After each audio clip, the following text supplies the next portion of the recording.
You feel it before you can explain it. The tightening in your chest when the room fills up, the subtle urge to find an exit, the way your breathing changes when bodies press too close and noise overlaps noise until it becomes one heavy sound. While others seem energized, even alive in the crowd, you feel like you're slowly disappearing inside it.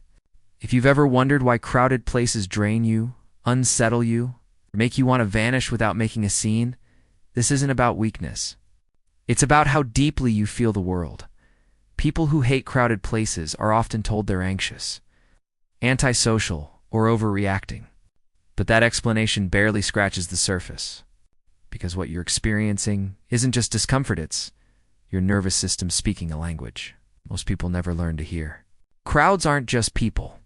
They're unpredictability, stimulation, emotional noise, and invisible social demands all happening at once. And your brain is wired to notice every single one. At a neurological level, your brain is constantly scanning for safety. In calm environments, this happens quietly in the background.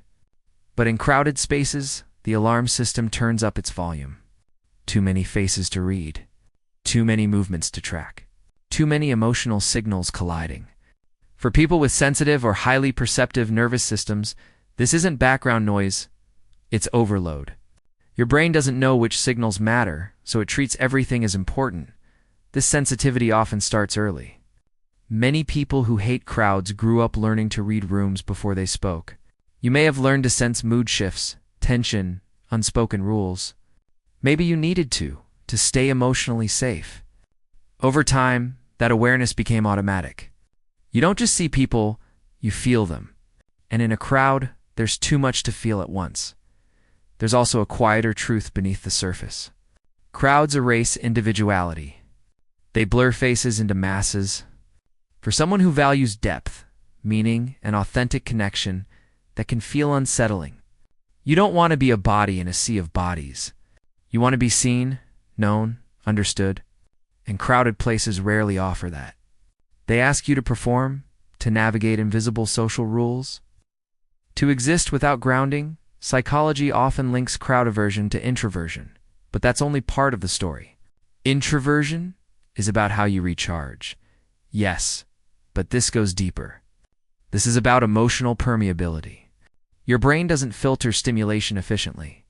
Instead of tuning things out, you take things in. Sounds hit harder. Movements distract more. Emotions linger longer. So while others feed off the energy of crowds, you're slowly depleted by them.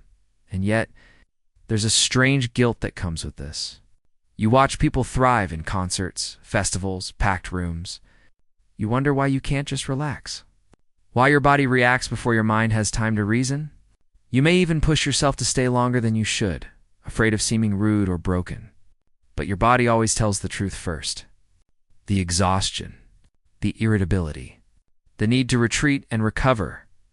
Crowds also remove control. You can't predict who will bump into you, speak too loudly near you, or demand your attention. For people who value autonomy and emotional safety, that lack of control feels threatening. Your brain isn't being dramatic, it's trying to protect you from overwhelm. And when protection becomes constant, avoidance can start to look like peace. But here's where it gets complicated. There's a healthy side to hating crowded places. It often means you value quality over quantity, depth over noise, intimacy over spectacle. You prefer conversations that breathe, spaces that allow thought, environments where your nervous system can rest. In a world addicted to stimulation, your preference for calm is not a flaw, it's wisdom. At the same time, there's a shadow side that deserves honesty. Sometimes crowd avoidance isn't just about comfort. It's about fear that grew quietly over time.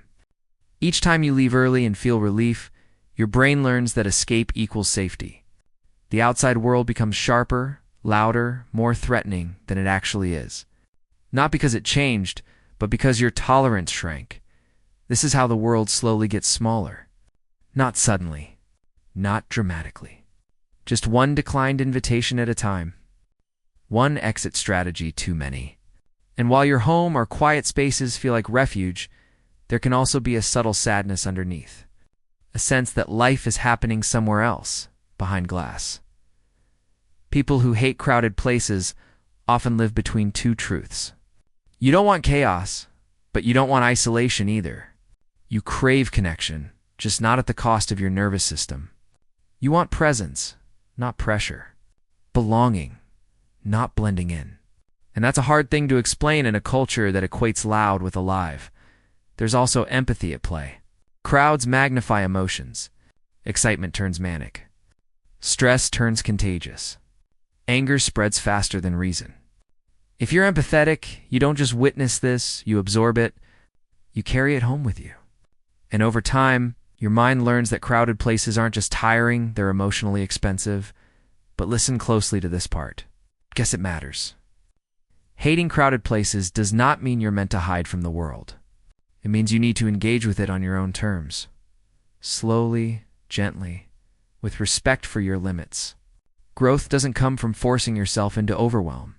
It comes from expanding your comfort zone without abandoning yourself inside it. You don't need to become someone who loves crowds. That's not the goal. The goal is learning the difference between self-respect and self-protection, between choosing peace and avoiding life.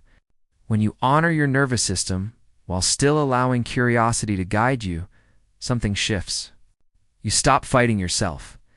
There is strength in knowing what overwhelms you. There is intelligence in choosing environments that allow you to breathe.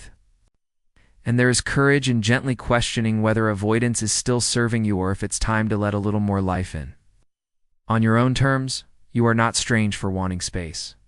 You are not broken for needing quiet. You are not weak for listening to your body when it whispers or screams for safety. The world wasn't designed for sensitive nervous systems. But sensitive nervous systems see things others miss. So maybe tonight, in your quiet space, ask yourself this with kindness. Are you avoiding crowded places because they drain you?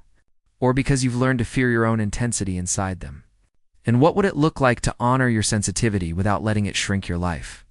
If this resonated, your call to action isn't to force yourself into the noise. It's to understand yourself more deeply and to choose connection that doesn't cost you your peace.